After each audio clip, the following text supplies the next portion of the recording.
ትችላለህ። እንዲህ አማትቦ የሚስም ሰው አይታችሁ አታውቁ? ከየት አመጣው? እንዲህ የሚያማትብ ሰው አይታችሁ አታውቁ? ታውት ከእግዚአብሔር ጋር ኖረው ሩጫቸውን ጨርሰው የጽድቅ አክሊልን የተቀበሉ ቅዱሳን ስለኛ ያዝናሉ፣ ያስባሉ፣ ይለምናሉ፣ ይማጸናሉ። ማን ለምኖ ማን ተማጽኖ ማን በእነሱ ስም እግዚአብሔርን ጠይቆ ያጣል? ማንም የለም። አንዳንዶች ደግሞ ሲጸልዩ አንገታቸውን አደግድገው አይናቸውን ጨፍኖ የሚጸልዩ ክርስቲያኖች አሉ።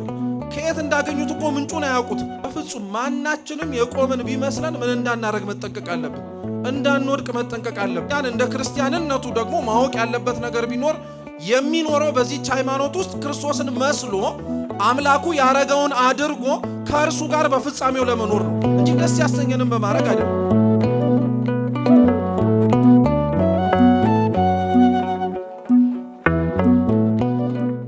በስመ አብ ወወልድ ወመንፈስ ቅዱስ አሐዱ አምላክ አሜን። በስመ አብ ወወልድ ወመንፈስ ቅዱስ አሐዱ አምላክ አሜን። በስመ አብ ወወልድ ወመንፈስ ቅዱስ አሐዱ አምላክ አሜን። ክቡራን አበው መነኮሳት፣ አበው ካህናት፣ ወንድሞች ዲያቆናት፣ ሊቃውንተ ቤተ ክርስቲያን፣ ከሩቅም ከቅርብም የተገኛችሁ በዓሉን ለማክበር የተሰበሰባችሁ ሁላችሁ ክቡር ወንድማችን ዘማሪ ዲያቆን ብስራት ጨብሲ በዚህ ዕለትና በዚህ ሰዓት ቃለ እግዚአብሔርን ለመስማት የተገኛችሁ አባቶች፣ እናቶች፣ ወንድሞች፣ እህቶች፣ ሕፃናት በወደደን ባከበረን በአምላካችን ፍጹም ሰላም እንደምን አመሻችሁ?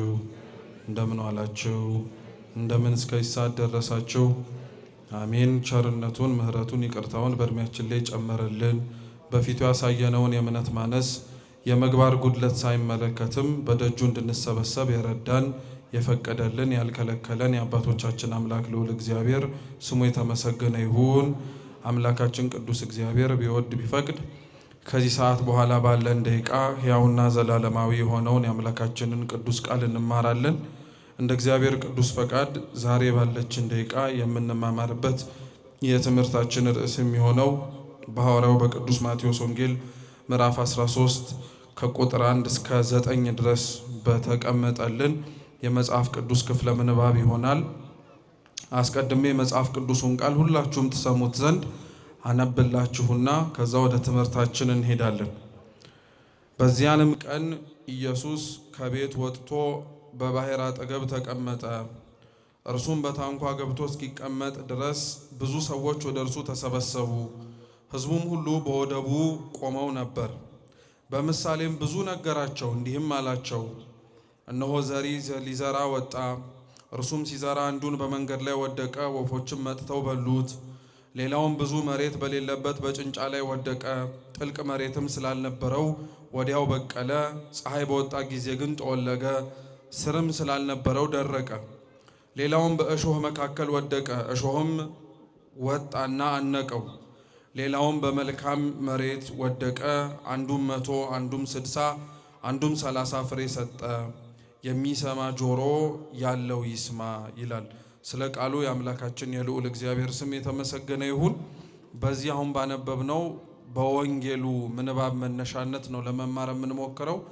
አምላካችን ቅዱስ እግዚአብሔር በጉባኤያችን መሃል ተገኝቶ በድጋሚ እንዲያስተምረን፣ እንዲመክረን፣ እንዲገስጸን ለሁላችንም ማስተዋሉን፣ ጥበቡን፣ እውቀቱን፣ ምስጢሩን እንዲገልጥልን የእርሱ ቅዱስ ፈቃድ ይሁንልን።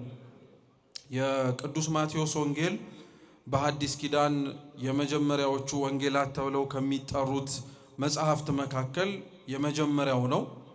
ቅዱስ ማቴዎስ፣ ቅዱስ ማርቆስ፣ ቅዱስ ሉቃስና ቅዱስ ዮሐንስ የሐዲስ ኪዳን የመጀመሪያዎቹ ወንጌል ተብለው የሚጠሩ መጽሐፍትን የጻፉ ከጌታችን ከኢየሱስ ክርስቶስ ሐዋርያት ተብለው ከሚጠሩት ተማሪዎቹና እርሱን ለመከተል ከተጠሩት ከአርድእት መካከል የተጻፉ መጽሐፍት ናቸው። ጌታችን ኢየሱስ ክርስቶስ ወንጌልን በአራት ወንጌላውያን ሲያጽፍ ሁለቱን ሐዋርያት ሁለቱን አርድእት አድርጎ ነው ያጻፈው። እስኪ ሐዋርያት በሉ፣ አርድእት በሉ። ሐዋርያት ብሎ ስሙን ለመጀመሪያ ጊዜ በነገራችን ላይ ክርስቶስን ለተከተሉት ለ12ቱ ደቀ መዛሙርት ያወጣላቸው ራሱ ጌታችን ኢየሱስ ክርስቶስ ነው። የሉቃስ ወንጌል ምዕራፍ 6 ላይ አምላካችን ኢየሱስ ክርስቶስ ሊማሩ አብረውት ሊውሉ ሊያድሩ ሊከተሉት የመጡትን 12ቱንም ተመልክቶ ደቀ መዛሙርቱን ሐዋርያት ብሎ ጠራቸው ብሎ ተጽፎ እናገኛለን። አርድእት እየተባሉ የሚጠሩት ደግሞ በቁጥር 72 ሲሆኑ ከጌታችን ከኢየሱስ ክርስቶስ ከተከተሉት ከ12ቱ ደቀ መዛሙርትና ከ36ቱ ቅዱሳት አንስት ቀጥለው የሚጠሩ የጌታችን ኢየሱስ ክርስቶስ ተማሪዎች ናቸው። በዋነኝነት የአርድእት ተልእኮ የነበረው ሐዋርያት አጽናፈ ዓለምን ተካፍለው የሐዲስ ኪዳንን ወንጌል የክርስቶስን ትምህርት ለማስተማር ሲወጡ ደቀ መዛሙርት የተባሉትን ለመራዳት ነው አርድእት የተመረጡት። ጌታችን ኢየሱስ ክርስቶስ ታዲያ ካረገ በኋላ ነው ወንጌል መጻፍ የጀመረው። ምን ካረገ በኋላ? በደንብ አድርጋችሁ ስሙ ክርስቲያኖች። ወንጌል የተጻፈው ጌታችን ኢየሱስ ክርስቶስ ካረገ በኋላ ነው። እያለ አልተጻፈም። ጌታችን በነበረበት ጊዜ ላይ አሁን የምናነበውና ስለ ጌታችን ታሪክ ተጽፎ የሚያስተምረን የወንጌል መጽሐፍ አልተጻፈም። ደቀ መዛሙርቱ ክርስቶስ ያስተማረውን ትምህርት ያደረገውን ነገር በቃላቸው ወይንም ደግሞ በተግባር ነው የተመለከቱት። እነሱ በተግባር ያዩትን ሲያስተምር ደግሞ ያሰሙትን ነው በኋላ ላይ ከክርስቶስ እርገት በኋላ መጽሐፍና ለክርስቲያኖች ወይንም ደግሞ ከነሱ በኋላ ለተነሱት አማንያን በሙሉ መስጠት የጀመሩት። ምን ልላችሁ ፈልጌ ነው፣ መጀመሪያ ክርስቶስ ሲያስተምር ያስተማረውን ትምህርት የሰሙት፣ መጀመሪያ ክርስቶስ ሲያደርግ ተአምራቱን የተመለከቱት ሁሉም በአይናቸውና በጆሮአቸው ምስክር ነበሩ። የተጻፈ መጽሐፍ መጀመሪያ አልተሰጣቸው። አሁን እጃችን ላይ ተጽፎ የምናገኘው ቅዱስ መጽሐፍ ወይም ደግሞ እኛ በምንማርበት በወንጌል ብለን ጠቅሰን ብናነሳው ወንጌል ከመጻፉ በፊት መጀመሪያ የተኖረ መጽሐፍ ነው። ምን ያደርጋልኳችሁ? የተኖረ መጽሐፍ ነው። ከተኖረ በኋላ ነው የተጻፈው። ሳይኖር አልተጻፈም፣ እየተኖረም አልተጻፈም። ከተኖረ በኋላ ግን ጌታችን የድህነት ስራውን ጨርሶ ወደ ላይ ወደ ሰማያት ወደ መጣበት ባረገበት ከዛ በኋላ ባሉት ወቅታቶች ላይ ወንጌላት ተጽፈዋል።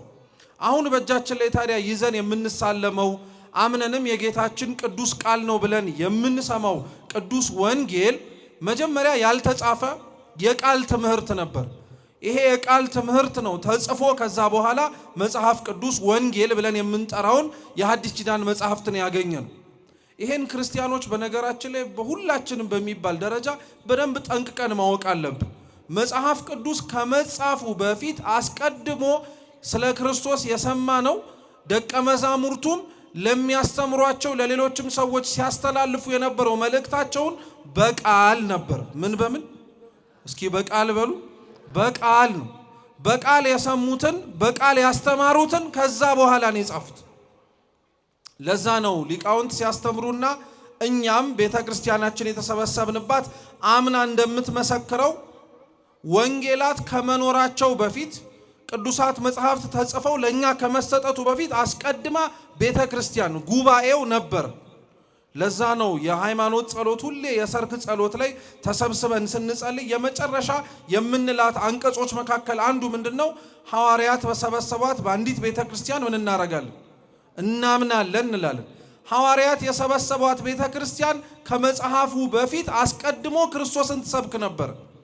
ያቺ ክርስቶስን ትሰብክ የነበረችው የሐዋርያት ማህበር የሐዋርያት ቤተሰብ ወይንም ደግሞ የመጀመሪያዎቹ ክርስቲያኖች ከዛ በኋላ ነው ቅዱሳት መጽሐፍትን መጻፍ የጀመሩት። ይሄን ክርስቲያኖች ጠንቅቀው ማወቅ መቻል አለባቸው። ታዲያ እነዚህ የተጻፉልን ወንጌላት እንዳልኳችሁ የተጻፉት ደግሞ ሁለቱ በሐዋርያት ነው፣ ሁለቱ በአርድእት ነው የተጻፈው። ሐዋርያት ጽፈዋቸዋል ብለን የምናምናቸው የወንጌል መጽሐፍት የማቴዎስና የዮሐንስ ወንጌል ናቸው። ማንናማ? አርድእት ወይንም ደግሞ ሐዋርያትን እየተራዷቸው በአገልግሎታቸው እንዲያግዟቸው ከተመረጡ ደቀ መዛሙርት መካከል ደግሞ ወንጌልን ጽፈዋል ብለን የምናምናቸው ደግሞ ሉቃስና ማርቆስን ነው። ማናማ? አዎ። ስለዚህ ሐዋርያቱ ጽፈውታል ብለን የምናምነው የማቴዎስና የዮሐንስን ወንጌል ነው። አርድእት ጽፈውታል ብለን አምነን የምንቀበለው ደግሞ የማርቆስና የሉቃስ ወንጌልን ነው። ለምን አራቱንም በሐዋርያት ለምን አላጻፈውም ክርስቶስ? አራቱንም በሐዋርያት ማጻፍ ይችል ነበር። ልክ ማቴዎስና ዮሐንስ እንዲጽፉ እንዳደረገው ሁሉ አምላካችን ከነዚህ የተረፉት ሌሎች አብረው ሲከተሉት የነበሩትን ደቀ መዛሙርቱን ሐዋርያትን ማጻፍ ይችል ነበር። ለምንድነው አራቱንም በሐዋርያት ያላጻፈው የምትሉ ከሆነ ክርስቶስ እንዲከተሉት ቃሉንም ሰምተው እስከ መጨረሻው ታምነው እንዲኖሩ የተጠሩት 12ቱ ሐዋርያት ብቻ አይደሉም። እንዳልኳችሁ የሴቶች ማህበር ነበሩ 36 ቅዱሳት አንስት በገንዘባቸው ባላቸው አቅም ሁሉ ስንቅ በማቀበልም ጭምር ወንጌል እንዲዳረስ ለዓለም የደከሙ። አሁን ባለንበት ጊዜ ላይ የሴቶች ሚናና ድርሻ ቤተክርስቲያን ውስጥ ጠንቅቀን ስላላወቅን ተምረንም ጭምር ለመኖር ስለማንሞክር ተሰጥቶን ከምንወጣው ኃላፊነት ይልቅ ያልተሰጠንንና ሊኖረን የማይችለውን ኃላፊነት እንሽታለን። ጠንቅቀን የተማርነውን ወንጌል ማዳረስ የከበደን ሰዎች ወንጌሉን የሚያስተምሩትን መምህራን ቆመው እንደሚያስተምሩት ቆመን እናስተምር የሚሉ ሴቶች አሁን የተነሱበት ዘመን ነው። ግን የነሱ ድርሻ ሚናቸው ክርስቶስ የነበረበት ዘመን ላይ እንኳን ምንድን ነበረ ቢባል በገንዘባቸው ተራድተውት ነበረ፣ ስንቅ በማቀበል ተራድተውት ነበር። ይሄ እንኳን አልፎ ተርፎ ለደቀ መዛሙርቱ ራሱ እነሱ ቆመው አያስተምሩ እንጂ መምህራን ነበሩ ሴቶቹ። ከተመረጡት ከ36ቱ ቅዱሳት አንስት መካከል አንዷ ማርያም መግደላዊት የዮሐንስ ወንጌል ምዕራፍ 20 ላይ ጌታችን ከሙታን መካከል ከተነሳ በኋላ ለትንሣኤው ምስክር ሆና መጀመሪያ ክርስቶስን የአትክልት ጠባቂ መስሏት ያየችው እሷ ናት።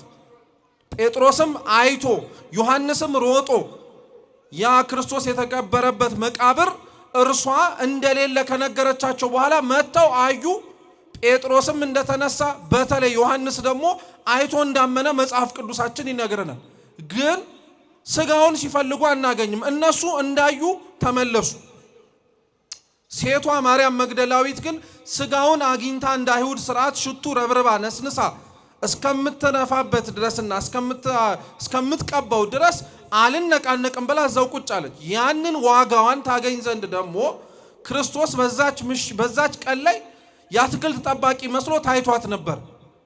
መምህር ሆይ ብላ ያናገራት የአትክልት ጠባቂ መስሏት የነበረው ክርስቶስ እንደሆነ ካወቀች በኋላ እርሷ የሰማችውን ወንጌል ሄዳ ለደቀ መዛሙርቱ እንድትነግር ነግሯታል። እየሰማችሁ ነው። ለሐዋርያት ራሱ ክርስቶስ ተነስቷል ከሙታን መካከል ከፍ ብሎ አይቼዋለሁ ብላ እንድትናገር የታዘዘችው እርሷ ናት። ወጥታ አልሰበከችም። ልብ ብላችሁ ስሙ።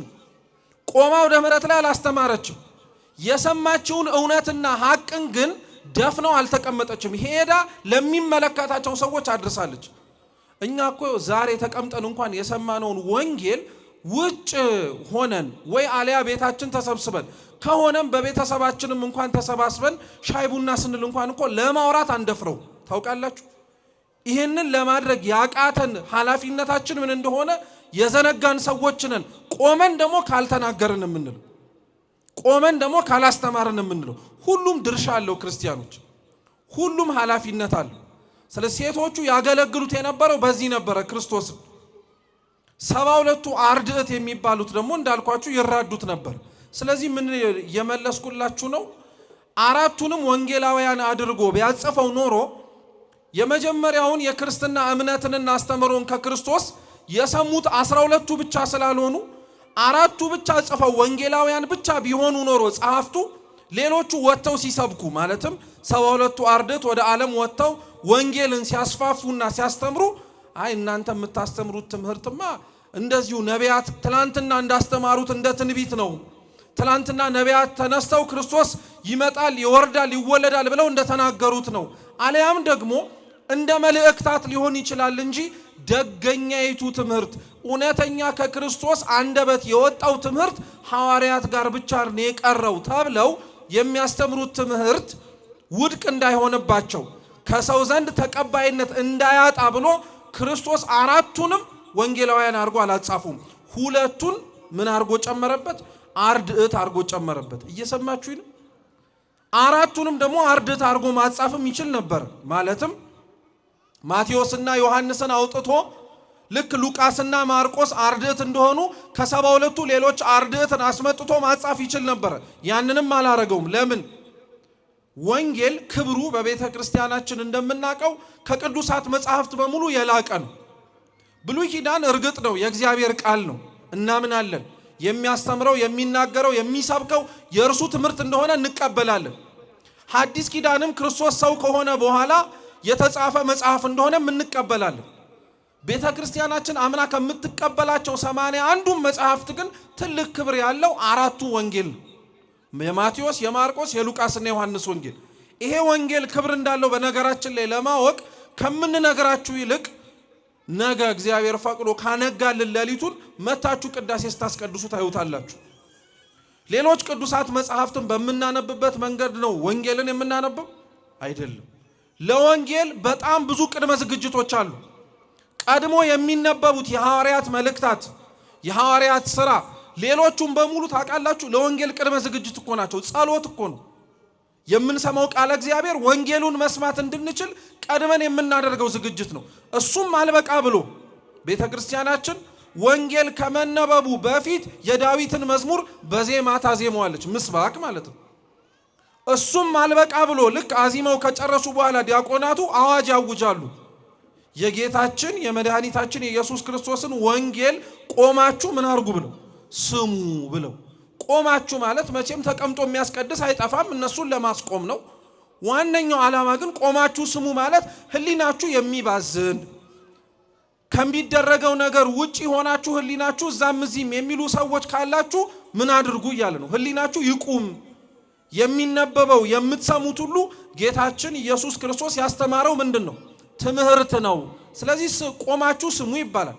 ይሄም አልበቃ ብሎ ወንጌሉን ይዘውት የሚወጡት ካህናተ ቤተ ክርስቲያንን ሁሉም ተከትለው ይወጣሉ። አይታችኋል? ልብ ብላችኋል? ስታስቀድሱ ወንጌል ሊነበብ ከቤተ መቅደስ ተከፍቶ ተገልጦ ሲወጣ ውስጥ ያሉት ከሊቃነ ጳጳሳቱ ጀምሮ ሁሉም በየማዕረጉና በየደረጃው ይወጣል። ሁሉም ወርዶ የሚነበበውን ወንጌል ያደምጣል። ተሸክሞት የሚወጡት በካህናቱ እጅ ላይ የምታዩት መጽሐፍ ቅዱስ የጌታችን ኢየሱስ ክርስቶስ ቃል ነዋ፣ ትምህርት ነዋ፣ እርሱ ያስተማረው ነው። ከእርሱ በላይ ክብር ሊገባው የሚገባ ምንም ነገር የለም። ይሄንን ሁሉ ቤተ ክርስቲያን በስርዓተ አምልኳ ታሳያለች። ያልኳችሁም ለእናንተ እንድታዳምጡት እንድትሰሙትም የፈለግኩትም ዓላማው ምንድን ነው? ወንጌል ያለውን ክብር እንድናቀው ነው። ስለዚህ ወንጌል በጣም ክብር አለው። እንዲያውም ቅዱስ ዮሐንስ አፈወርቅ መጽሐፍ ቅዱስ ማለት ራስ ነው ይላል። ምንድን ነው አልኳችሁ? ራስ ነው። ወንጌል ማለት ዘውድ ነው ይላል። ሁሉም ራስ ነው። የንጉሥ ራስ ከሎሌው ራስ የሚለየው በምንድን ነው? መልሱ እንጂ የሎሌውና የንጉሱ ራስ ጭንቅላቱ የሚለያየው በምንድን ነው? በሚደፋው ምንድን ነው? ዘውድ ነው። መጽሐፍ ቅዱስም ከሌላው መጽሐፍ በምን ይለያል ብንል የመጀመሪያው የማን ቃል በመሆኑ ነው? የእግዚአብሔር ቃል መሆኑ ነው እንላለን።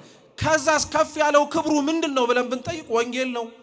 አምላክ ሰው ሆነ ተብሎ የተሰበከበት አምላክ ሰው ከመሆኑም ባለፈ ደግሞ ለድህነተ ዓለም ሲል ዋጋ ከፍሎ ራሱን ቤዛ አድርጎ የሰጠበት መጽሐፍ ተጽፎ የምናገኘው ወንጌል ነው።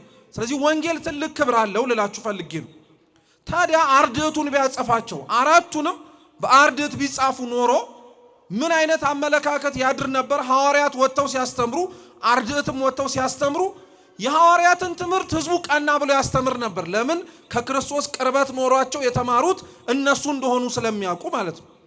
አርድእት ወንጌልን ቢጽፉት ኖሮ ግን ልክ እንደ መልእክታት ይቆጥሩት ነበር። ልክ እንደ ማንኛውም ሌላ መጽሐፍ ክርስቶስ አናግሯቸው አስተምሯቸው የእግዚአብሔር ቅዱስ መንፈስ አድሮባቸው እንደተጻፈ አድርገው እንዲቆጥሩት ያደርግ ነበር። ይሄንን ስለሚያውቅ እግዚአብሔር ሁለቱን ከአርድእት ሁለቱን ከሐዋርያት አድርጎ ወንጌል እንዲጻፍ አደረገ። እየሰማችሁ ነው? ሁለቱን ከአርድእት ሁለቱን ከሐዋርያት አድርጎ እንዲጻፍ አደረገ። አርድእትም ወጥተው ሲያስተምሩ እንዳያፍሩ እንደ ማንኛውም መልእክት ነው ብለው እንዳያቀሉት የክርስቶስን ወንጌል፣ ሐዋርያትም ወጥተው ሲያስተምሩ እንደዚሁ ሁሉ ሌሎቹም በሚያስተምሩበት ጊዜ ላይ እናንተም የምታስተምሩት እነሱ የሚያስተምሩት ነው ብለው ሁሉም ተቀባይነት እንዲኖራቸው፣ ሁሉም ወጥተው ስለ ክርስቶስ ሲያስተምሩ መስማማት እንዲኖርላቸው ክርስቶስ ወንጌላቱን በሁለት ሐዋርያት በሁለት አርድእት አጻፈ። አሁን እኛ ለትምህርታችን መነሻ ርዕስ አድርገን የመረጥነው ከሐዋርያት መካከል አንዱ የሆነው ቅዱስ ማቴዎስ የጻፈውን ወንጌል። ቅዱስ ማቴዎስ ጌታችን ኢየሱስ ክርስቶስ ከመረጣቸው ደቀ መዛሙርቶች መካከል አንዱ ነው። ማቴዎስ ስለ ራሱ መመረጥ በራሱ መጽሐፍ፣ ሌሎቹም ደግሞ ወንጌላውያን በየራሶቻቸው መጽሐፍ ጽፈዋል። ደቀ መዛሙርቱ እንዴት እንደተጠሩ ክርስቶስን እንዴት እንደተከተሉት ማለት ነው። እና ቅዱስ ማቴዎስ ክርስቶስን የተከተለው ትላንትና ቀራጭ ሆኖ ይኖርበት ከነበረበት ህይወቱ ላይ ተነስቶ ነው። ቀራጭ ማለት በእኛ በዘመናዊ ቋንቋ ግብር ሰብሳቢ ማለት ነው። ቀራጭ ገንዘብ እየሰበሰበ ለመንግስት የሚሰጥ ሰው ቀራጭ ነበረ ተብሎ የሚጠራው። ግን የሚገርማችሁ ቀራጭነት በእስራኤላውያን አንድ ሙያ አይደለም፣ አንድ የሥራ ዘርፍ አይደለም። እገሌ ቀራጭ ነው ወይም በቀራጭነት ሙያ ላይ የተሰማራ ነው ሲባል በተዘዋዋሪ ኃጢአተኛ ነው ማለት ነው። ምንድነው? እየሰማችሁኝ ነው? መልሶ እንግዲያውስ ምንድነው ተብሎ ነው የሚታሰበው? ኃጢአተኛ ነው ተብሎ ነው የሚታሰበው። ቀራጭነት ከኃጢአት ጋር ምን አገናኘው ልትሉ ትችላላችሁ። ቀራጮች እንደ ኃጢአተኛ የሚታሰቡት ሙያው ኃጢአት ስለሆነ አይደለም። እነሱ ሙያውን ሲሰሩት ግን ኃጢአትን አብረው ስለሚያደርጉበት ነው። ምን ያደርጋሉ መሰላችሁ? እነዚህ ቀራጮች እንደየሥራ ድርሻቸው በር ላይ ነው የሚቀመጡት። ማለትም ትላልቅ የድሮ ከተሞች አሁን ላይ የለም እንጂ ትላልቅ የድሮ ከተሞቻቸውን በቅጥር ያጥራሉ፣ በግንብ ያጥሩታል ለጠላት መከላከያ እንዲሆናቸው። ሁለተኛ ደግሞ ወደ ከተማው የሚገባም የሚወጣም ሰው ሲገባም ሲወጣም ይቀረጣል፣ ገንዘብ ይከፍላል፣ ስለገባም ስለወጣም ማለት ነው። እና ቀራጮች በሩ ላይ ነው የሚቀመጡት። ስለዚህ አንድ ሰው ሲገባም ሲወጣም ምን እንዲያደርጉ ነው? ገንዘብ እንዲቀበሉ ማለት ነው። እና ገንዘብ ተቀብለው ያስገባሉ፣ ገንዘብ ተቀብለው ደግሞ ያስወጣሉ። ችግሩ ምን መሰላችሁ? ኃላፊነታቸው ቀረጥ መሰብሰብ ቢሆንም እነሱ ግን ከተጠየቁት በላይ ህዝቡን ያስጨንቁት ነበር። ምሳሌ 10 ብር ቢጠየቁ 20 ይጠራሉ፣ 20 ቢጠየቁ 40 ይጠራሉ። ሰብስቡ የተባሉትን ለመንግስታቸው ይሰጣሉ፣ የቀረውን ለራሳቸው ኪስ ይወስዳሉ። በዘመናዊ ቋንቋ ሌብነት ነው፣ ምንም ጥርጥር የለው። ሌቦች ስለሆኑ ህዝቡን ስለሚያስጨንቁ በጊዜው ደግሞ ክርስቶስ ወደዚች ምድር ወርዶ በሚያስተምርበት ወቅት ደግሞ በሮማውያን ቀኝ ግዛት ተገዝተው ስለነበረ እስራኤላውያን ቀረጥ የሚሰበስቡት ለሚጠሏቸው ጠላቶቻቸው ነው። እየሰማችሁ ነው? በደንብ ልብ ብላችሁ ስሙ። እስራኤላውያን ቀረጥ የሚሰበስቡት ለራሳቸው አይደለም፣ ቀኝ ለገዟቸው ሰዎች ነው ያንኑ የሰበሰቡትን ብር ሄደው የሚሰጡት። ስለዚህ ህዝቡ ምን አይነት አመለካከት አለው መሰላችሁ? ቀኝ መገዛታችን ሳያንስ እየተጨቆንን እየተሰቃየን ለሚጠላንና ለሚያሰቃየን ሰው አቅምና ጉልበት እንዲሆነው እንዴት ብላችሁ ከኛ እየወሰዳችሁ ለሌላው ተሰጣላችሁ በሚል ቀራጮችን ይጠሏቸው ነበር። ማቴዎስ ቀራጭ ነው ማለት ይሄ ነው። ስለዚህ ሰው ይጠላዋል፣ ሰው አይፈልገውም፣ ገንዘብም ቢኖረው ሰው አይጠጋው። አሁን በነገራችን ላይ በእኛ አመለካከት ሁሌም ገንዘብ ያለው ሰው ይወደዋል አይደል? አይ እንዳይመስላችሁ። ብዙ ሰዎች አሉ ገንዘብ ኖሯቸው አቅም ኖሯቸው ግን የሰው ፍቅር የሌላቸው። ማቴዎስ አቅም አለው፣ ገንዘብ አለው፣ ባለጸጋ ነው፣ ግን ህዝቡ አይወደው፣ አብሮት መዋል ማደር አይፈልግም። ይሄን በደንብ ግልጽ የሚያደርግልን ምን መሰላችሁ? የሉቃስ ወንጌል ምዕራፍ 18 ላይ ጌታችን ኢየሱስ ክርስቶስ ስለ ጸሎት ባይሆንም ስለ አንድ ፈሪሳዊና ስለ አንድ ቀራጭ ጸሎት እያነጻጸረ ያስተማረው ትምህርት አለ። እና አንድ ፈሪሳዊና አንድ ቀራጭ እግዚአብሔር ወደሚመለክበት ቤተ መቅደስ ገቡና ሁለቱም ጸሎት ማድረግ ጀመሩ። ፈሪሳዊው ስለሚሰራው ጽድቅ ስላደረገው መልካም ነገር እግዚአብሔር ፊት ቆሞ ይጸልይ ነበር። በነገራችን ላይ ክርስቲያኖች እንደው ልብ ብላችሁ ስሙኝ አደራ። በምትጸልዩበት ጊዜ ላይ ታዛችሁ በሕግ ስላደረጋችሁት እግዚአብሔርም አድርጉት ብሎ ስላዘዛችሁና ስላረጋችሁት ነገር ማድረጋችሁን ለእግዚአብሔር አትንገሩት፣ ያውቀዋል። አብዛኞቻችን በሰራነው ጽድቅ እየተመካንና እየተመጻደቅን ለእግዚአብሔር ስለሆነብን መልካም ያልሆነ ነገር በሙሉ እሱን ራሱን እንወቅሰዋለን። እጾም የለ እንዴ? እሰግድ የለ እንዴ? እመጸውት የለ እንዴ? ናስባል መጣ የለ እንዴ? ለምን ይሄ ክፉ ነገር ሆነብኝ ብለን ስንጸልይ ኃጢአታችንን ከማመን ይልቅ የሰራነውን መልካም ስራ ለእግዚአብሔር እንነግረዋለን። ይሄ እንደ አይነቱን ጸሎት እግዚአብሔር አይወድም። ልብ ብላችሁ ስሙ፣ በፍጹም አይወድም። ሰው ሲጸልይ በተቻለው አቅሙ ራሱን ዝቅ አድርጎ ማለትም አንገቱን ደፍቶ ለማለት አይደለም። ይሄም መታረም አለበት። አብዛኛው ሰው ሲጸልይ በተለይ ሴቶች እንኳን ብዙ አይታዩም። ወንዶች ግን ሲጸልዩ እንዲህ ብለው ይጸልያሉ። ይሄ ነውር ነው። ክርስቶስ ሲጸልይ ያየነው እኛም እንድንጸልይም ጭምር የመጀመሪያው ትእዛዝ ሆኖ የተሰጠን አይናችንን ወደ ሰማይ ከፍ አድርገን በማየት ነው። እስኪ ቀና ብላችሁ ወደ ሰማይ እዩ። አይዟችሁ እዩ፣ ምንም አትሆኑም። ተአምርም አላረገባችሁም። ሂዱ ወለለ እዩ። ምን ይታያችኋል? ምን እዚህ ሰማይ ላይ ምናችሁ አለ? እግዚአብሔር ሳይሆን አባታችን ሆይ ብላችሁ ስትጠሩት በየት የምትኖር ነው የምትሉት። ስለዚህ አድራሻውን እያመላከታችሁ ነው ወደ ላይ ወደ ሰማይ የምታንጋጥጡት። ወደ ምድር ዝቅ ብለን እንድንጸልይ አልታዘዝንም። በመሬት ላይ እኮ እግዚአብሔር ሳይኖር ቀርቶ አይደለም። ወደ ላይ አንጋጠን ወደ ሰማይ ግን እንድንጸልይ የታዘዝነው ሰማይ ልዑል ነው፣ ከፍ ያለ ነው። እግዚአብሔርም እንዲሁ በክብሩ ምን ያደረገ ነው? ከፍ ያለ ነው። ስለዚህ ወዴት ነው የምናየው? ወደ ሰማይ ነው ከፍ ብለን የምናየው። ነገር ግን በታሪክ አበው በንጽህና በቅድስና የተመላለሱትን የእናት የአባቶቻችንን ታሪክ ግን ስናነብ ከሰሩት ኃጢአት፣ ከሰሩት በደል፣ ከሰሩት ክፋት እንኳን አባታቸው በሰማይ ኖሮ ቀና ብለው አይተውት ሊጸልዩ ይቅርና ከግርማው የተነሳ እኔ አልመጥነውም ብለው ዝቅ ብለው ሲጸልዩ እናገኛለን። እኛ ግን በነገራችን ላይ ዝቅ ብለን የምንጸልየው እንዲህ አይነቱ የንስሐ መንፈስ ኖሮን አይደለም። አብዛኞቻችን እንዲህ አደግድገን የምንጸልየው ከሰው አይተን ነው አይደለም? እየሰማችሁ ነው? ከሰው አይተን ነው። ለምሳሌ በዘመናዊነት አንዳንድ ሰዎች አሉ እንደው አትሮንሱ ስለሚሸፍን ነው እጃቸውን እንዲህ አድርገው ልክ አፍረተ ስጋቸው ላይ እንዲህ አድርገው እንዲህ ብለው የሚጸልዩ ሰዎች አሉ። ከየትም እኮ ያመጡት ነገር አይደለም። አንዳንዶች ደግሞ ሲጸልዩ አንገታቸውን አደግድገው አይናቸውን ጨፍነው የሚጸልዩ ክርስቲያኖች አሉ። ከየት እንዳገኙት እኮ ምንጩን አያውቁትም። ለሚያረጉት ነገር ግን ቢጠየቁ ምክንያት አላቸው። ለምን አይንን ጨፈንክ ሲባል አይ ሐሳቤ እንዲሰበሰብልኝ ይላል። በፍጹም ህሊና ካልተሰበሰበ አይንን ስለጨፈንክ የሚሰበሰብ ሐሳብ አይኖርህም። ይሄን እርግጥ ወቅ። ሲቀጥል ጨፍነን እንድንጸልይ ያሳየን አምላክም የለንም። ክርስቲያን እንደ ክርስቲያንነቱ ደግሞ ማወቅ ያለበት ነገር ቢኖር የሚኖረው በዚህች ሃይማኖት ውስጥ ክርስቶስን መስሎ አምላኩ ያረገውን አድርጎ ከእርሱ ጋር በፍጻሜው ለመኖር ነው እንጂ ደስ ያሰኘንም በማድረግ አይደለም። እንደው እንዲህ ያልኳችሁ ጫፍ ጫፉን ነው እንጂ ብዙ ማንሳት እንችላለን። በልምድ ኖረውብን ለምን እንደምናረጋቸው ማናውቅ ምሳሌ ልስጣችሁ። መቼም አሁንም ያለንበት ሰሞን ትላንትና ቢያበቃም ሰሙነ መስቀል ላይ ነን አሁንም ያለን። እስኪ ሁላችሁም አማቱ። እኔ በስመ አብ እልላችኋለሁ፣ እናንተ ብቻ አማቱ። በስመ አብ ወወልድ ወመንፈስ ቅዱስ አሃዱ አምላክ አሜን። እንዲህ የሚያማትብ ሰው አይታችሁ አታውቁ? ታውት እሺ፣ እንዲህም አይታችሁ ላታውቁ ትችላላችሁ። እንዲህ አማትቦ የሚስም ሰው አይታችሁ አታውቁ? ከየት አመጣው? እውነቱን ልንገራችሁ፣ በምዕራባውያኑ በተለይ በካቶሊካውያኑ ዘንድ ሲደረግ ያየ ነው። በተለይ ወንዶች ደግሞ አልያም ሴቶች ደግሞ ይሄ ኳስ የሚያየው ሰው ነው እንደዛ የሚያደርገው። ተጫዋቾቹ ሲገቡ ሜዳውን ነክተው በስመ አብ ወወልድ ወመንፈስ ቅዱስ ብለው ሲስሙ ስላየ ምክንያቱንም አያውቀውም እኮ። ለምን እንደምትስመው ተብሎ ሲጠየቅ እንደ መስቀሉና እንደ የምስመው ምንድነው ጸብህ ምናምን ይላል። አይደለም ስናማትብ ያየነው አበውም አማትቡ ብሎ ያስተማሩን እንደዛ አይደለም። ሲጀመር ሁሉም የሚያማትብበት የተለያየ ምክንያት አለ። በነገራችን ላይ ካቶሊካውያን እጃቸውን ዘርግተው እንዲህ ብለው የሚያማትቡበት ከብዙ ምክንያቶቻቸው አንዱ እግዚአብሔር በሁሉም ቦታ ስላለ ነው ይላሉ። እጃቸውን እንደሚዘረጉት ማለት ነው። ሌሎች የላቲን ካቶሊኮች ደግሞ እጃቸውን እንዲህ አድርገው ነው የሚያማትቡት፣ በዚህኛው ጣታቸውና በጠቋሚ ጣታቸው እንዲያመሳቅለው ማለት ነው።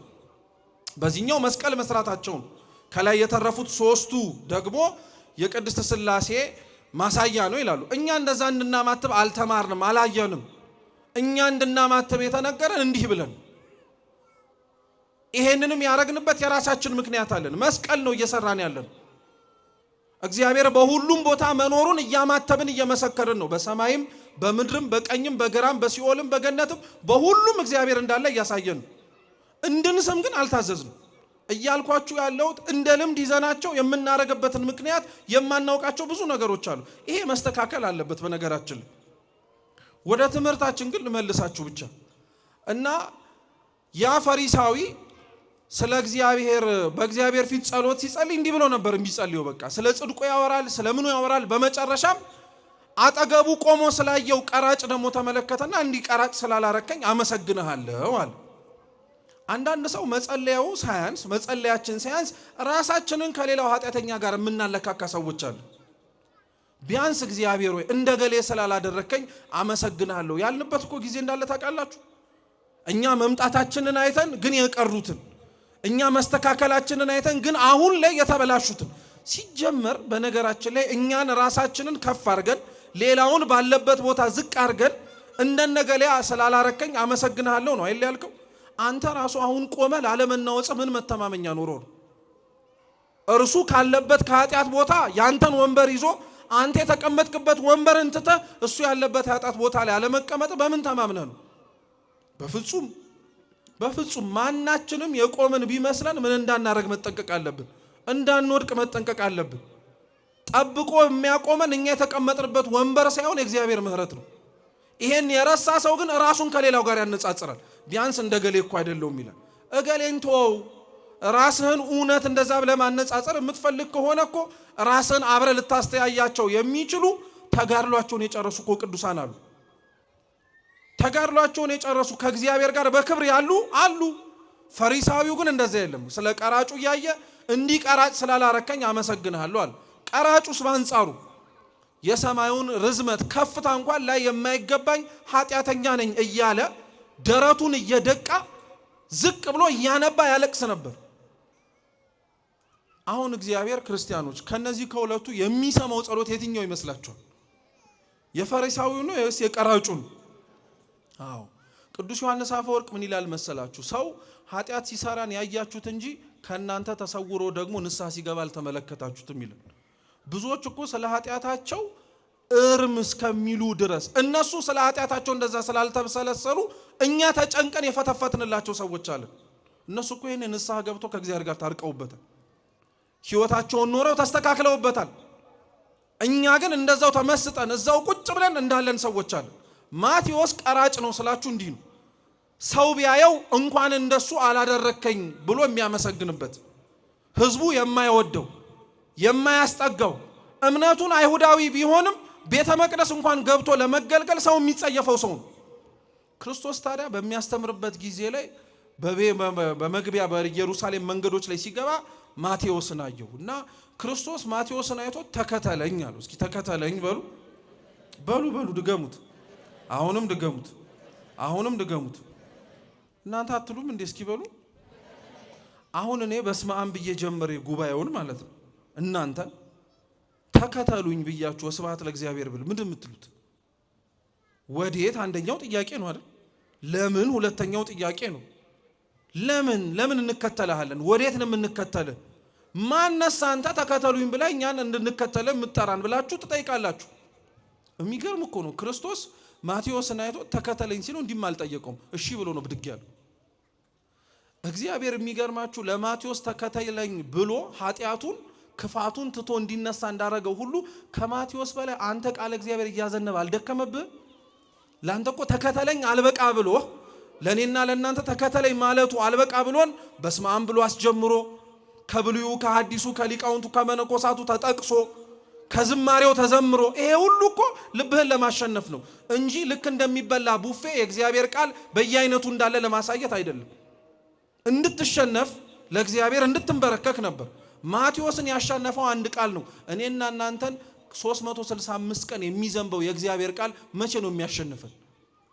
መቼ ነው እምቢ ብለህ ለኃጢአት ለሱ እሺ ማለት የምትጀምረው? ማቴዎስ ተከተለኝ ሲባል ተከትሎት ሄደ። አብረውት ያሉት ክርስቶስን ይከተሉት የነበሩት ሌሎችም ሰዎች የራሳቸው ችግር ነበራቸው። ክርስቶስ ከእያንዳንዱ ከተለያየ ሰውን የሰበሰበው እንደ ማቴዎስ ባለጸጋ ሆኖ ኃጢአተኛውን ሰብስቧል። እንደ ናትናኤል የተማረ ያለውን ሰብስቧል። ድሆች የሆኑትን ሰዎች ሰብስቧል። ያልተማረ ሰው ሰብስቧል። ምን አለፋችሁ ክርስቶስ 12ቱን ደቀ መዛሙርት ጠርቶ በተለያየ መንገድ መጥራቱን ስታዩ ሰው እንደማይመርጥ ታያላችሁ። ብቻ ሰው ሁን እንጂ ይጠራል። አይገርምም? ግን እውነት እስኪ ያስቡበት። ሰው እኮ ሰውን ሲጠራ ብዙ ቅድመ መስፈርት አለው። የት እንደተወለደ፣ ማን ጋር እንዳደገ፣ ምን ጋር እንደሆነ ይሄንን ሁሉ መርምሮ ነው። እግዚአብሔር ግን ና ሲል ይሄንን ሁሉ እያወቀም ሰው ጋር ላያስጠጋህ የሚችል ችግር እንኳን እንዳለብህ እየተረዳም ሊጠራህ ይችላል። ሁሉም ተሰብስበው መጡ፣ ተጠራሩ። ማቴዎስ ከሌሎቹ በጣም የሚገርመው ምንድነው? ሀብታም ስለሆነ የተጠራበት የዛው ቀን ላይ ምሳ ግብዣ አዘጋጀ። የራሱ ምሳ ግብዣ አዘጋጅቶ ሁሉንም ነገር አስተካክሎ አብልቶ አጠጥቶ ቤቱን እንደከፈተው ጥሎት ሄደ። በቃ አለቀ። ወደ ኋላ ራሱ አልተመለሰም። ክርስቶስን እውነት ከልባችሁ ስታዳምጡት ክርስቲያኖች እንዲህ ያስመንንሃል። እንዲህ አልተው ያለህን ነገር ማስተው ይችላል እግዚአብሔር። አሁን እኮ አያችሁት ራሱ ክርስቶስ አሁን ያነበብንበት ወንጌል ላይ ምን እንዳለ ታውቃላችሁ? ጆሮ ያለው መስማትን ይስማል። ጆሮ ኖሮን መስማቱን ስለማንሰማው ተሰብኮላቸው እንደመነኑትና ተሰብኮላቸው እግዚአብሔርን ብለው ኃጢአትን እንደተዉት ሰዎች መሆን ያቃተን ለምን እንደሆነ አያችሁ?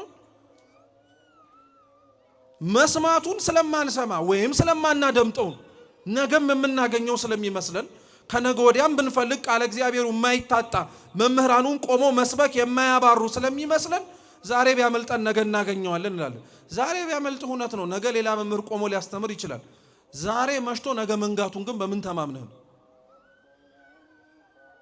ተማምነን በምን እርግጠኛ ሆነን? እነ ማቴዎስ በዚህ ነው የበለጡን ክርስቲያኖች። ነገ ክርስቶስ ተከተለኝ ብሎ ላይሰብከው ይችላል። በቃ እድሉን ተጠቀመ። ዛሬ እንዳረግ የፈለግከው ይሄንን ነው አለ። እሺ ጥሩ፣ ቤቱን ከፈተለት፣ ሀብት ንብረቱን በሙሉ አብልቶ አጠጥቶ፣ በሌላ ቋንቋ የቁም ተስካሩን ያወጣው። በቁሙ ሳይሞት ተስካሩን አውጥቶ ልክ መነኮሳት ሲመነኩሱ የቁም ተስካራቸውን ያወጣሉ። በቃ አብልቶ አጠጥተው ከዛ በኋላ ሀብት ንብረትም የለኝም ብለው ካላቸውም ለገዳም ሰጥተው ይገባሉ። ሁሉን ትቶ ተከተሉ። ሁሉን ትተን ለመከተል እግዚአብሔር እውነት ይርዳን ሁላችንን። ስለከበደን ነው እኛ ክርስቲያኖች እንደምንሰማው ወንጌል እንደሚሰበክልን ቃለ እግዚአብሔር መኖር ነው የከበደን እኮ። ቃሉ ችግር የለበትም። ብንሰማው እኛ ጋር ለውጥ ላያመጣ የቻለው ቃሉ ስለማይለውጥ አይደለም። እኛ ግን ለመለወጥ የተዘጋጀ ልብ ስለሌለን፣ እኛ ግን ሰምተን አድምጠነው ለመስተካከል ስለምንፈራ ስለምንሳቀቅ፣ ሰማዕታት እኛን የበለጡን በዚህ ነው። የቃለ እግዚአብሔር ፍቅር የምንሰማው የአምላካችን ትምህርት ያስቆርጣል፣ ያስመንናል፣ ጭክን እንድትል ያደርጋል። ወደድክም ጠላህም የሆነ ነገር እንድታቆም ያደርጋል። ያ ያቆምከው ነገር እኮ ይጣፍጣል፣ ደስ ያሰኛል፣ ባትተወው ያሰኛል። ልምድ ነው ኃጢአት። ነገር ግን ሁሉን ነገር ስለ እግዚአብሔር ብለህ መተውን ከለመድክ የተውከውን ነገር በሙሉ መልሶ ይሰጣል እግዚአብሔር። ታውቃላችሁ? እስኪ ስለ እግዚአብሔር ብለን ሁላችንም አለን ብለን የምንሳሳለትን ነገር እንተውለት፣ መልሶ ይሰጣል። በምን አወቅ ካላችሁ በኢዮብ። እስኪ ኢዮብ በሉ። ጻድቁ ኢዮብ በዚህ ነው ያሳየነው። መጽሐፈ ኢዮብን ስናነብ የምናገኘው ተጽፎ የተመዘገበልን ታሪክ ይሄው ነው። ኢዮብ እግዚአብሔርን አልተውም በማለቱ ሁሉን ተወለት ለእግዚአብሔር። ልጆቹንም ሰጠ፣ ሞቱ። ሀብት ንብረቱም ተሰጠ፣ አለቀ። ከብቶቹ በሙሉ ጠፉ። ይሄ አልበቃ ብሎ ጤናውንም ጭምር ሰጠ። እግዚአብሔርን ስደብ እየተባለ ጤናውንም ሰጠው። ይሄው ውሰደዋል።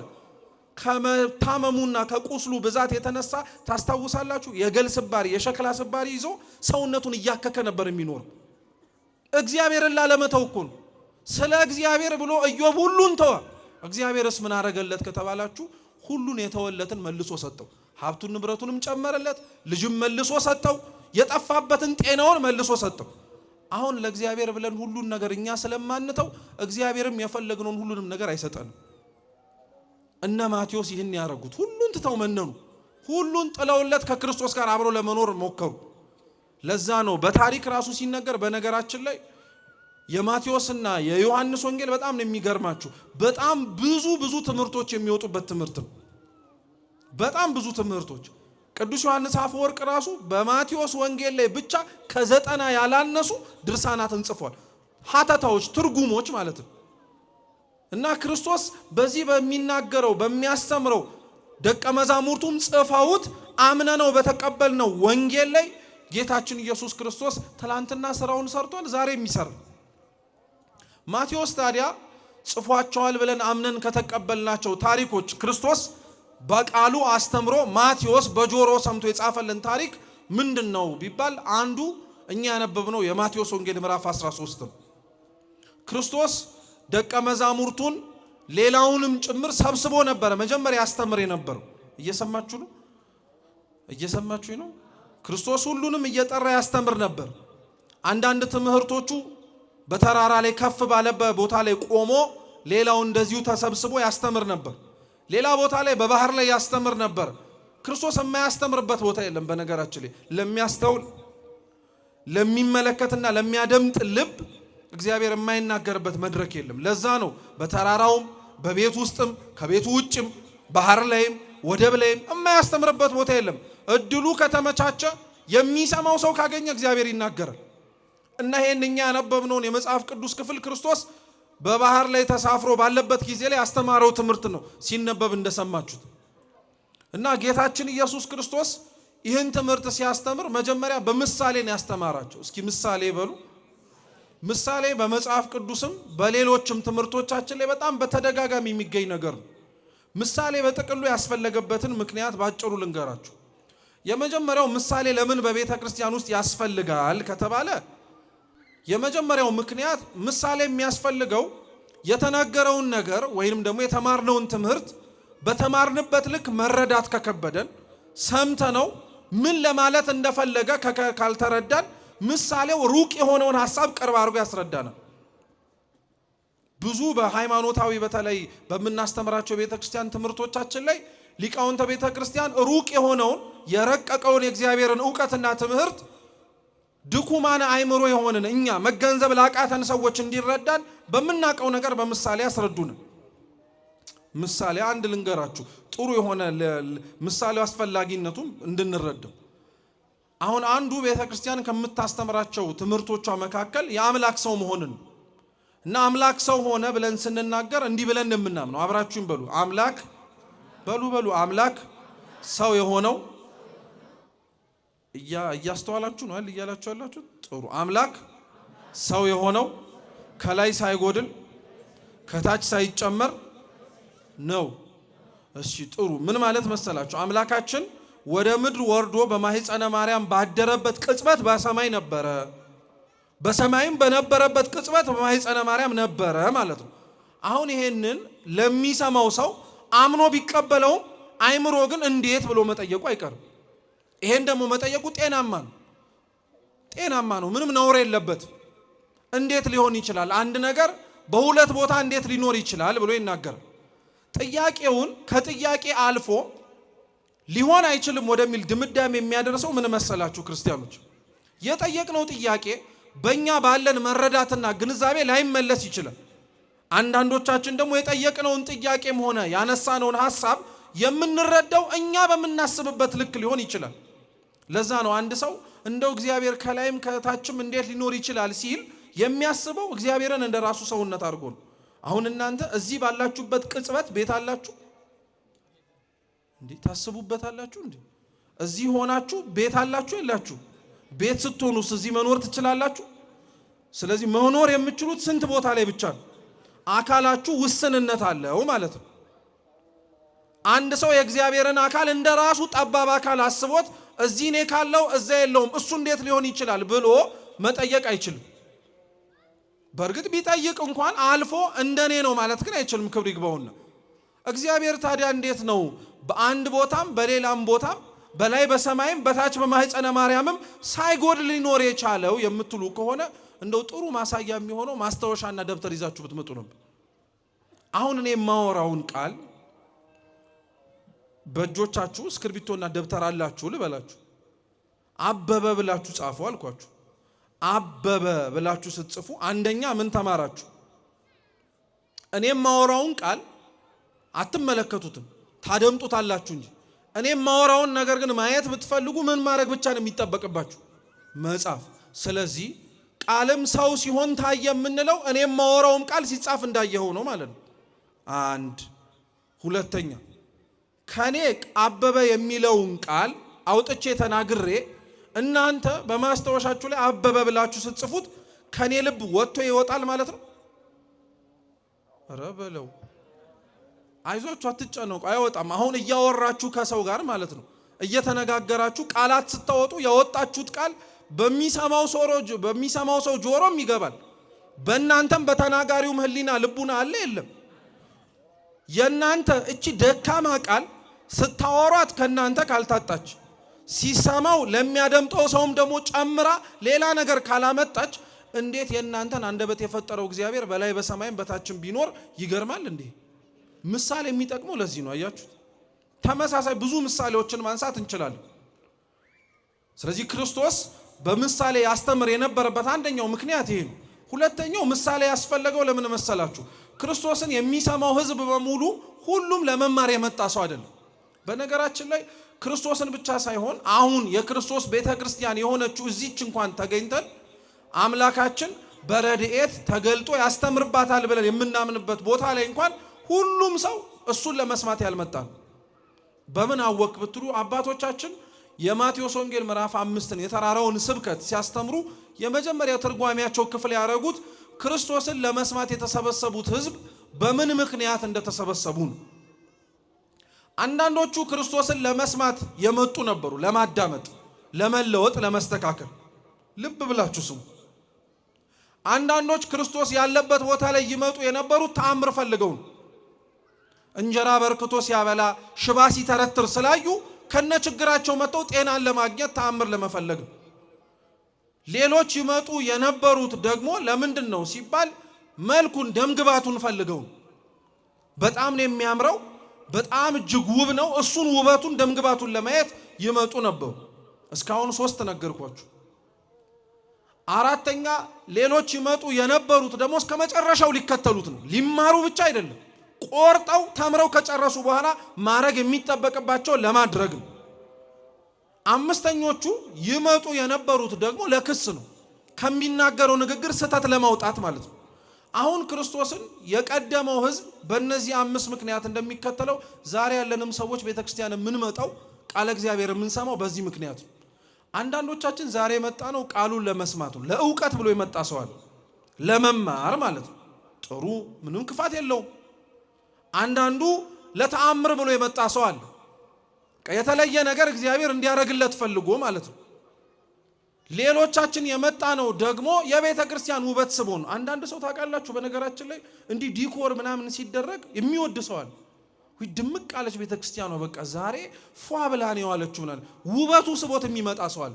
ጥምቀት በሉት፣ ልደት በሉት፣ እንዲህ አደባባይ ክብረ በዓላቶቻችን ላይ ይሄ እያንዳንዱ መንፈሳዊ ስነ ስርዓት ማርኮት የሚመጣ ሰው አለ።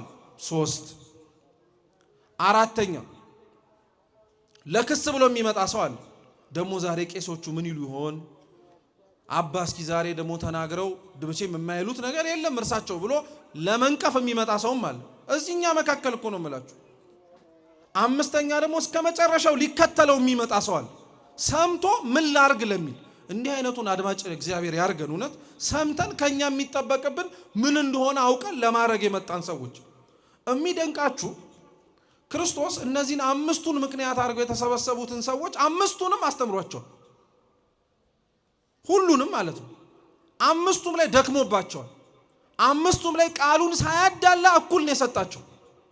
ሊያጠቃው ለመጣውም፣ ውበቱን ብሎ ለመጣውም፣ ተአምር ብሎ ለመጣውም፣ ቃሉን ለመስማት ለመጣውም፣ ለሁሉም እኩል ነው የሰበከላቸው። ለምን እንደሆነ ታውቃላችሁ? ቃለ እግዚአብሔር ካልሆነ የአምላካችን ትምህርት ካልሆነ ሰውን ሊገራው፣ ሊያስተካክለው፣ ሊለውጠው የሚችል ነገር የለም እና በደከመበት ልክ ማን አፍርቶለት እስከ መጨረሻው እንደሚከተለው ያውቃል። እሱም ከ5 ገበያው ሕዝብ 120 ሰው ነው የተከተለው። ስንት ሰው ደከማችሁ እንዴ? ስንት ሰው? እናንተ አስቡት። 5 ገበያ ሕዝብ ማለት በጣም ብዙ ነው። ከነሱ 120 ሰው እንደምታተርፉ አውቃችሁ ለ5 ገበያ ሕዝብ ትደክማላችሁ? አሁን እዚህ ጉባኤ ውስጥ 3 ሰው እንደሚሰማ ከታወቀ እና መምህሩ ቢያውቅ ሌሎቻችንን ያባረን ነበር። ምን አደከመኝ እናንተ እንጥሌ እስከሚበጠስ ምጮኸው፣ እናንተ ውጡ፣ መለወጥና መማር የፈለጉት 3ቱ ብቻ ይቀመጡ ማለት ይችል ነበር። ግን እግዚአብሔር ቸር ነው፣ እኛንም አያሳውቀንም፣ እኛ እናንተም አታውቁትም። ሁላችንም ስብጥርጥር ብለን እንገኛለን። የሚያሳዝነው እንዳልኳችሁ ታዲያ ክርስቶስ 120 እንደሚከተለው እያወቀ ለ5 ገበያ ሕዝብ ይደክማል። እኛ ግን በጣም የምናሳዝነው አሁን እዚህ ቤተክርስቲያን ውስጥ ያለን ሰዎች ደግሞ ምን መሰላችሁ? ሁሉም ሰው አምኖ የጨረሰ ይመስል፣ ሁሉም ሰው በቅድስና ጎዳና ተመላልሶ ቅድስና የተላበሰ ይመስል፣ ቤተክርስቲያኒቷ ምዕመናን በቁኝ ከዚህ በኋላ አልፈልግም ያለች ይመስል፣ ጠላት ሳያስወጣን እኮ እኛው እርስ በርስ ነን ከቤተክርስቲያን ሰው የምናባረሩ። ቃሉን ለመስማት የመጣው ሰው ሊጠመቅ የመጣውን ሰው ይበጠብጠዋል። ጸበል በተጠመቀ አይደለም፣ እምነት በተቀባ አይደለም ይሏል። እምነት ለመቀባት ጸበል ለመጸበል የመጣው ሰው ደግሞ የሚማረውን ሰው ይበጠብጠዋል። ምን ተምረህ ምን ለውጥ አመጣህ ይሏል። ለመብላት የመጣው ሰው የሚማረውን ሰው ይበጠብጠዋል። ይሄማ ገሃድ የወጣ እውነት ነው። አሁን በእርግጠኝነት እዚህ ጉባኤ ላይ ከጀርባ ዳቦ ቢታደል እኔንም አሰሙኝ፣ እህል የማይበጠብጠው ነገር የለም። በቃ ከጀርባ ዳቦ ቢታደል ወደዚህ አይመጣም እንዴ ምናምን ነው የምትሉት ሁላችሁ። በጣም ነው የምንገርመው። አያችሁ፣ ችግር እንዳለባቸው እያወቀ ሰበሰባቸው። ዛሬ እኮ ድክመት እንዳለብን እርስ በርስ እንኳን እየተዋወቅን አንተዛዘን። ጨካኞች ሆነናል ሁላችንም። በቃ እኛ ቤተ ክርስቲያን ውስጥ ካልቆምን ሌላው እንዲቆም አንፈልግም። እንደው ተውት ክርስቲያኖች። እሺ እዚህ ነው። አንተም የምትጠላው ሰው አንተም መንግስተ ሰማያት ብትገናኙ ምን ልዩጥህ ነው? እሱ ካለበት መንግስተ ሰማያት ሲኦል ይሻላል ብለህ ልትወርድ ነው? እዚሁ ተስማማ፣ እዚሁ ታረቅ፣ እዚሁ እርቅህን ፈጽም። አብዛኞቻችን ክፋታችን የታወቀ ነው። ስለዚህ በምሳሌ የሚያስተምረው ለምንድን ነው? ክርስቶስ ቅርብ አድርጎ ጉዳዩ እንዲገባቸው ብቻ ሳይሆን ከትምህርቱ ስህተትን ፈልገው ሊያጠቁት የሚፈልጉትን ሰዎችም ጭምር ትምህርቱ ቅኔ እንዲሆንባቸው ነው። እያስተማረ ያለው ትምህርት ሌላ፣ እነሱ የሚረዱት ሌላ። አንዱ የማቴዎስ ወንጌል ምዕራፍ 13 ነው። ለሚሰማው ሰው ክርስቶስ እያስተማረ የሚመስለው ስለሆነ ዘር ገበሬ ሊዘራ እንደወጣና መልካም መሬት እስከሚያገኝ ድረስ እንደደከመ ነው። ራሱ ግን ክርስቶስ ያስተማረውን ትምህርት ተርጉሞታል። እዛው ትርጓሜ በነገራችን ላይ መጽሐፍ ቅዱስ ላይ ያለ የቤተ ክርስቲያን ሀብት ነው። ለምን ይሄ ቃል ይተረጎማል? እንዲህ ማለት እንዲህ ሊል ፈልጎ እኮ ነው ትላላችሁ አይደል? አትሉም እንዴ? ይሄ ቃል እኮ እንዲህ ነው የሚተረጎመው እንጂ እንዲህ አይደለም ሲል፣ አይ እናንተ ኦርቶዶክሳውያን ደግሞ ትርጉም ታበዛላችሁ ብሎ ነገር የለም። እንኳን እኛ ተከታዮቹ ቅርና ባለቤቱ እንኳን ያስተማረውን ትምህርት ተርጉሞታል። ይሄው አሁን እኛ ያስተማርነውን ገበሬ ዘሩን ሊዘራ ወጣ ያለውን ትምህርት ክርስቶስ ተርጉሞታል።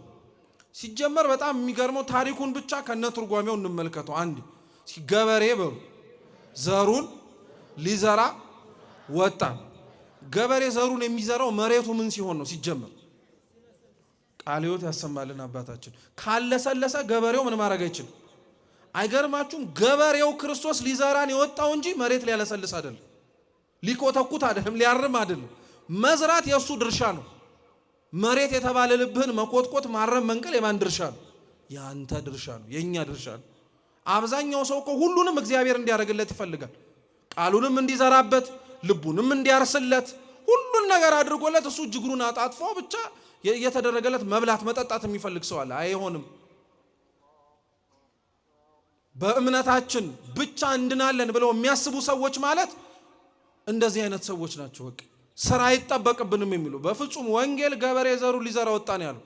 ማለስለስ፣ መኮትኮት፣ መሬቱን ለዘር ማዘጋጀት የኛ ድርሻ ነው። ገበሬው ክርስቶስ ታዲያ ቃል የተባለ ዘሩን ሊዘራ ሲወጣ 4 መሬቶችን ያገኙ። አንደኛው መንገድ ነው። ማንኛውም መንገድ ዘሩን ዘራበት። ብዙም ሳይቆይ አዕዋፈ ሰማይ የተባሉ አጋንንት ልቡ ለመሬቱ ለተዘራበት እርሻ ምቹ ስላልሆነ ለቅመው አወጡበት። አንዳንዶቻችን የሰማነውን ቃል እግዚአብሔር ተውት ይቀርና ውሎ ማደር ገና ስንወጣ የሚነጠቅ ነው። ምንድን ነበር የቅድሙ ትምህርት ብንባል የማንመልሰው ማለት ነው። አዕዋፈ ሰማይ አጋንንት ይወጥቁናል። ልባችን አስፋልት የሆነብን በቃ ድንድን ያለ ማለት ነው። አሁንም ገበሬው ዘሩን ሊዘራ ወጣ። ጭንጫ መሬት አገኘ። መሬቱ መሬት ነው፣ ለስልሷል። ነገር ግን ቢበቅል እንኳን ስሩን ቆንጥጦ ሊይዝበት የሚችል ስለሌለ ፀሐይ ሲመጣበት ደከመ አለ። ፀሐይ መከራ ነው እንደምታውቁት። የከረረ ፀሐይ ወጣበት። ስሩ ስላልጠነከረና ቆንጥጦ የሚይዘው መሬት ስላላገኘ ያ ይበቅላል፣ ስንት ደረጃ ይደርሳል የተባለው ከሰመ። ዛሬስ መልካም መሬት እንዳለን ይመስል ገና መከራ እንኳን ደርሶብን ሰምተነው እኮ የምንርበተበት ሰዎች ነን። ሩቅ ሆኖብን አንዳንዴ እንደው እግዚአብሔር እንዴት እኮ እዚህ ከተማ ያለንን ሰዎች እንዴት እንደሚወደን እንደው አላዳላንም ራሱ ብላችሁ ታስባላችሁ? እዛ ውጪ የምንሰማቸው በየክፍለ ሀገራቱ ክርስቲያኖች ላይ የሚደርሰው ሰቆቃ እኛ ላይ ቢደርስስ ኖሮ ዝርም አንልም። የመጣው ይምጣ፣ እንደው ቢፈርስም ቤተ ክርስቲያኑ ይሰራል ብለን የምንሄደው እኛ ገንዘብ አለና እንደው አለን አልኩኝ ይቅርታ አላቸው ያለው ማለት ነው። ግን ቢፈርስም ይሰራል ምንም ችግር የለም እናለ። ያ አንተን የምታመልከውን ሃይማኖት የሚያመልክ ሌላ ቦታ ያለው ሰው ግን ከቤተ ክርስቲያን አንገቴ ይቅደም፣ እሷ ከመቃጠሏ በፊት እኔ ልውደም እያለ ዋጋ ሲከፍል እናያለን። ያ መከራ እነሱን ሰማዕታት አረጋቸው። ያ መከራ እኛ ሰምተነው እኮ እግዚአብሔር እውነት ቢኖር ኖሮ እኮ ብለን እኮ ጥርጣሬ ውስጥ ታመሰናል እንጂ ሳይደርስብህ መጠራጠር ጀምራል። እግዚአብሔር ሳይመጣብህ ማጉረምረም ጀምራል። እግዚአብሔር መልካም ነው የምንለው እኮ ለዚህ ነው። ድክመትህን ስለሚያውቀው ያን መከራ አንተ ጋር አለመጣ። ችግርህን ስለሚያውቀው ከአቅምህ በላይ እንድትፈተንም አልፈለግም። የበቁትን ግን አበቃቸው በደንብ አድርጎ። እንደዚሁ አይነት ተመሳሳይ እኮ ታሪክ ወንጌል ላይ ያለ አሁን በመናስበው በወርሃ ጽጌ በክርስቶስ መሰደድ ውስጥ እንደምታስታውሱት ሄሮድስ ክርስቶስን አገኘዋለሁ በሚል እኮ የቤተልሔም ሕፃናትን ምን አድርጓቸዋል? አስፈጅቶ አስጨፍጭፏቸዋል እኮ አስጨፍጭፏቸዋል። ሁሉንም ቤተልሔም በምድር ደም እስከምትጥለቀለቅ ድረስ የሕፃናት ደም የቤተልሔምን አስፋልቶች አጨቅይቷት ነበር። ምን አለበት? በአዋቂስ መሞት አንድ ነገር ነው። ሕፃናት ለምን ይሞታሉ? ሕፃናት ለምን እንደዚህ አይነት ዋጋ ይከፍላሉ? አንተና እኔ ያልደረስንበት የምስክርነት ደረጃ ላይ ደርሰዋል። እነሱ ስለ እግዚአብሔር ሲሉ የሞቱ ነፍሳት ናቸው እንጂ እንዲሁ ደማቸው የፈሰሰው አይደሉም። እነሱ እኒህ ሕፃናት ተስፋ የምናደርጋት የእግዚአብሔር መንግስት ስንወርስ ሲያመሰግኑ ለመስማት የምንናፍቃቸው ሕፃናት ናቸው። የማርያም ቅዳሴ አባ ሕርያቆስ የደረሰው ሀዳፌ ነፍሱ ላይ እኮ አለ። ታውቃላችሁ? ይህን የማርያምን የምስጋናውን ቃል እንደሰማችሁ ሁሉ ከጣዕሙ ብዛት የተነሳ አጥንትን የሚያለመልመውን የመላእክትን ዝማሬ እንዲሁም የሕፃናቱን ምስጋና ያሰማችሁ ይላል። እኛ ሕፃናት የምንለው እንዲህ ጨቅላዎቹን እዚህ አሁን የሚተራመሱትን ብቻ እንዳይመስልን፣ በላይ በሰማያት ዋጋ ከፍለው ስለ ክርስቶስ የሞቱትን የቤተልሔም ሕፃናትን እነሱ ላይ የደረሰው መከራ ክብር ስለነበረው ጸንተው ነበር በደንብ አድርገው። እኛ ግን እግዚአብሔር አያችሁ ከአቅማችን በላይ እንድንፈተን ራሱ አላረገም። ፀሐይ ሲወጣ ግን የሚደርቅ ሰው አለ ገና። ሶስተኛም አሁንም ገበሬው ዘሩን ሊዘራ ወጣ ተደጋጋሚ። አሁን ያገኘው መሬት ደግሞ አብሮ ከተዘራበት ጋር የሚበቅል ደግሞ እሾህ ነበረበት። ከፍ ብሎ እንዳይታይ እሾሁ አንቆ አስቀረው። እሾሁ ምድራዊ ነገር ነው። ከፍ ብለን እንዳንታይ አስሮ አንቆ ያሰረን በጣም ብዙ ነገር አለ። አሁን እንዲሁ በዘመናዊ ነገር ብዙ ነገር እናደርጋለን። ክርስቲያኖች ከፍ ብለው እንዳይታዩ በዚህ በኩል ያ ነገር፣ በዚህ ፖለቲካው፣ በዚህ ምኑ ያሰረን። ወገኖች እውነቱን ልንገራችሁ፣ እኛ ካሰረን ብለን ከምንዘረዝራቸው ብዙ ምክንያቶች መጀመሪያ ያሰረን ለራሳችን ማድላታችን፣ ለእግዚአብሔር ብለን አለመኖራችን፣ ለእውነት ብለን አልኖርንም፣ ለእግዚአብሔር ብለን አልኖርንም። ሰው እንዳያየን ፊቱን እንዳያጠቁርብን እንዳያዝንብን ብለን እግዚአብሔርን እኮ የምናሳዝን ሰዎች ነን። እንዴት ከፍ ብለን እንታይ ታዲያ? በጣም እኮ ነው የምንገርመው። 12 ሆነው ዞረው አልጫውን ዓለም ያጣፈጧት ሃይማኖት ውስጥ ተቀምጠን እኮ እኛ 60 ሚሊዮን ሆነን እኮ ሙሉ ትርምሱን አወጣን። ሙሉና ማበላሸት ደረጃ ላይ እኮ ነው የደረስነው። በምኑም ተፈልጎ ደህና ነገር አይገኝብንም። በጣም ነው የምናሳዝን። እሾህ ማለት ይሄ ነው። በቃ አንቆ ያስቀረን ነገር አለ። ከፍ ብለን አምላካችንን መስለን እንዳንታይ በጣም እኮ ነው የምናሳዝነው። በዘመነ ሰማዕታት ላይ ክርስቲያኖች እና በቀደመው የቤተ ክርስቲያን ታሪክ ላይ በጣም ነው የሚገርመው። ብዙ ሰዎች ብዙ ክርስቲያኖች እየታዩና እየተመለከቷቸው እነሱን ሳይሆን ክርስቶስን ያዩባቸው ነበር። እነሱን ሳይሆን አምላካቸውን ይመለከቱባቸው ነበር። ዛሬ ማን እኛን አይቶ እግዚአብሔርን እንዳየ የሚጽናና ሰው አለ? ዛሬ ማን እኛን ተመልክቶን እውነትም ክርስቶስን የሚያመልኩ እውነተኛ ክርስቲያኖች አየው ብሎ ያየን ሰው አለ? እንዲያውም አይቶ የዘበተብንና የናቀን ነው እንጂ ያለ።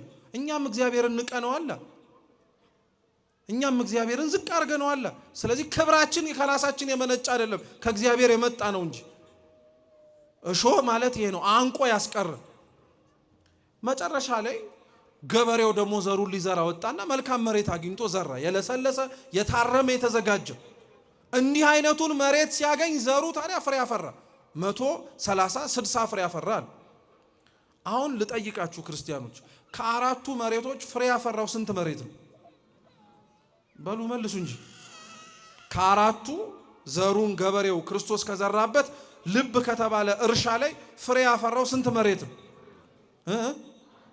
ስንት መሬት ነው? ደጋግም የምጠይቃችሁ ልብ እንድትሉ ነው። ስንት መሬት ነው?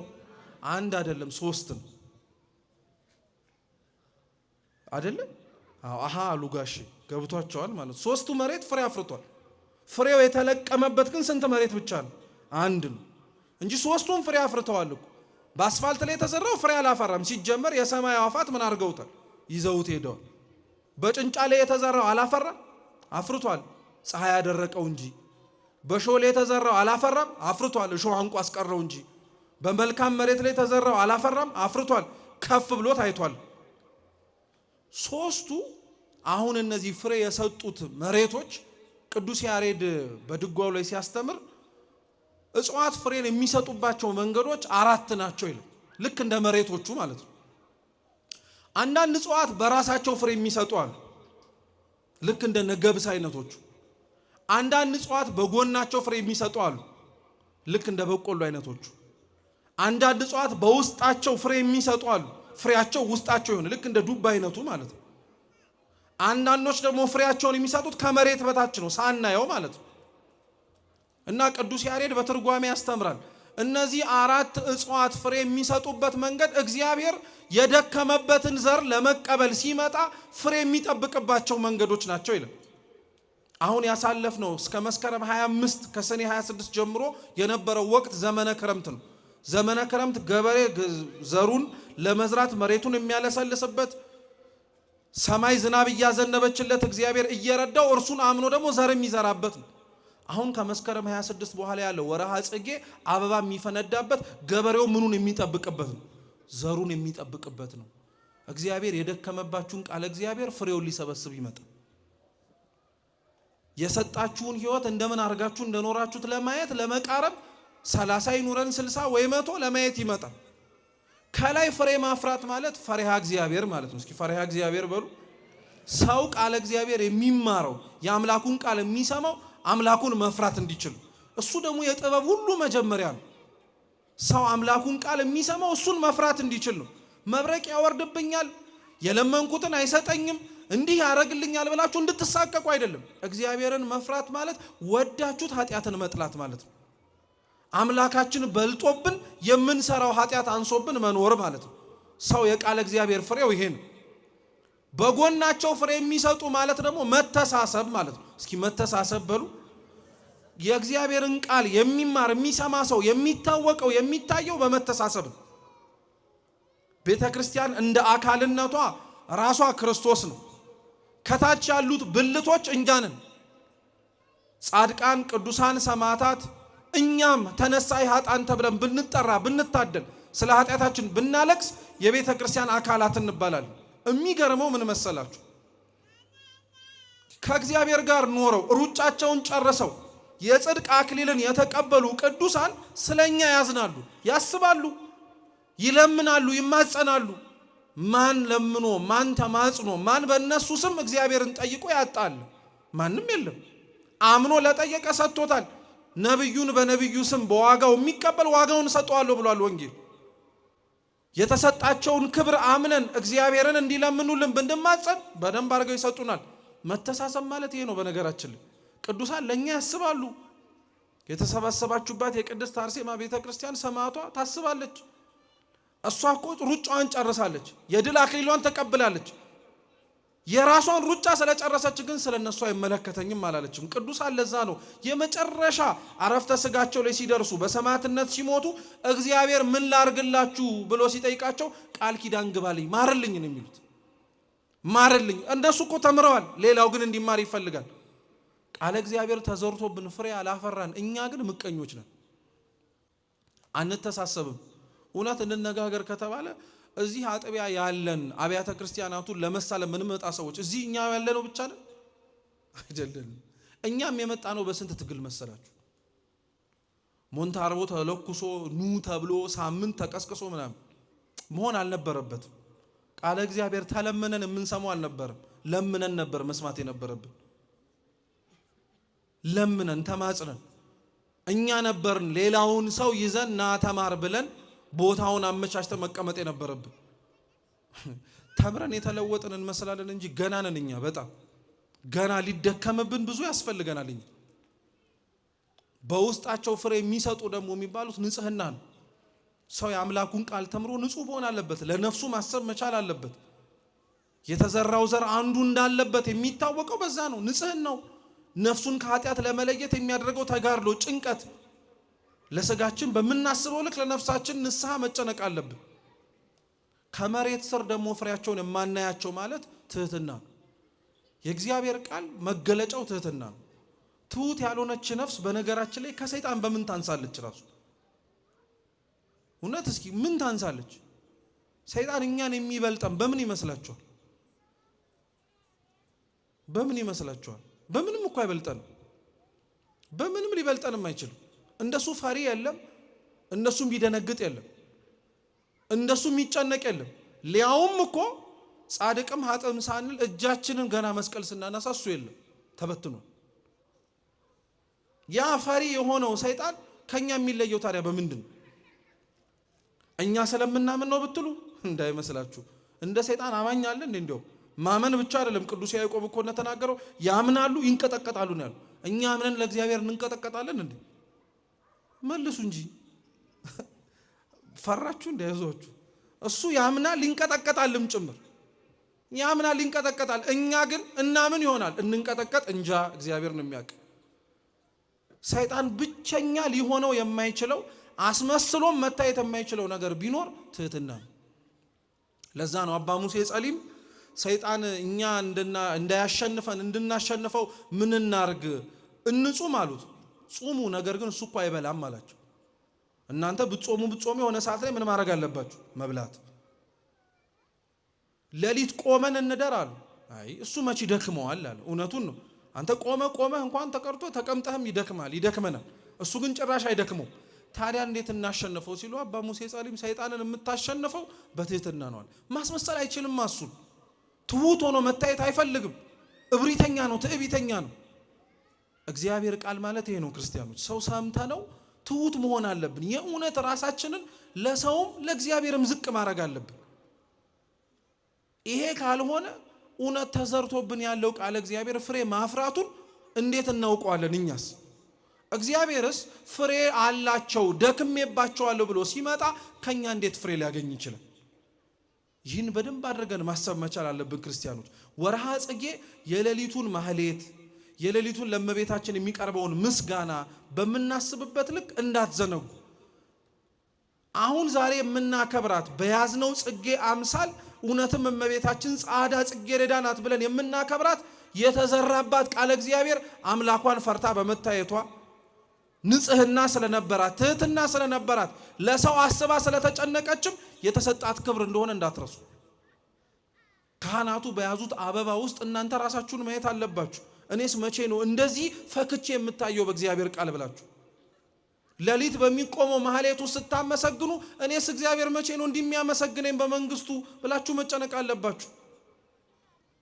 ይሄንን ወርሃ ጽጌን ከምናውቀውና ከለመድንበት ስርዓት አምልኮ ከምንፈጽምበት መንገድ በተጨማሪ አብራችሁ እግዚአብሔር እኔን ፍሬ ፈልጎ ቢመጣ ምን ያገኝብኝ ይሆናል ብላችሁ መጠየቅ አለባችሁ። እግዚአብሔር የእውነት በቸርነቱ የተዘራብንን የምናበቅል መሬት እንድንሆን ይርዳን። ያስተማረን አምላካችን ስሙ የተመሰገነ ይሁን። በተማርነውን ፍሬ እንድናፈራ አምላካችን ልዑል እግዚአብሔር ይርዳን። በጎደለው በነጠበው በክቡራን አበው እንዲሁም ደግሞ በወንድሞች በሊቃውንት የሚታረም ይሁን። ወስብሐት ለእግዚአብሔር።